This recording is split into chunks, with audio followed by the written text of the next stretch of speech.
Dobbiamo convivere con questo virus, però io credo che in questo momento sia opportuno fare una scelta, poi magari criticabile da chi è stufo, dicendo ma nella Francia hanno già tolto, l'Inghilterra ormai se ne sono dimenticati, però ogni nazione ha un suo andamento epidemiologico e ritengo che l'approccio di prudenza vada mantenuto in una progressività. Promuove la linea del governo sul mantenimento delle mascherine al chiuso il virologo Fabrizio Pregliasco. L'esecutivo nel pomeriggio ha sciolto infatti le riserve. Lo stesso ministro alla salute Speranza ha evidenziato che i dispositivi rimarranno obbligatori fino al 15 giugno nel trasporto pubblico locale e a lunga percorrenza, per gli spettacoli nei cinema, nei teatri e per tutti gli eventi e competizioni sportive che si svolgono al chiuso. In tutti gli altri luoghi di lavoro, esclusi quelli di ambito sanitario e gli ospedali, senza distinzione tra pubblico e privato, la mascherina sarà solo fortemente raccomandata. Siamo ancora dentro la pandemia, le parole di Speranza, sullo sfondo la curva epidemica. Il virus rimane e rimarrà con noi con andamenti ciclici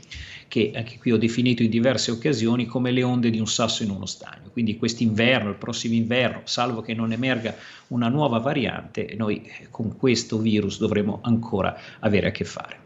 Dal 1° maggio cade quasi ovunque l'obbligo di Green Pass, ma sembra di capire un altro conto sono le mascherine. A mio avviso le mascherine nel prossimo futuro dovranno diventare un accessorio moda, e questo sono stato attaccato per questo, ma credo che sarà questo il destino, cioè come gli occhiali da sole, quando serve, se serve. Partita parallela, quella della campagna vaccinale, quarta dose in particolare.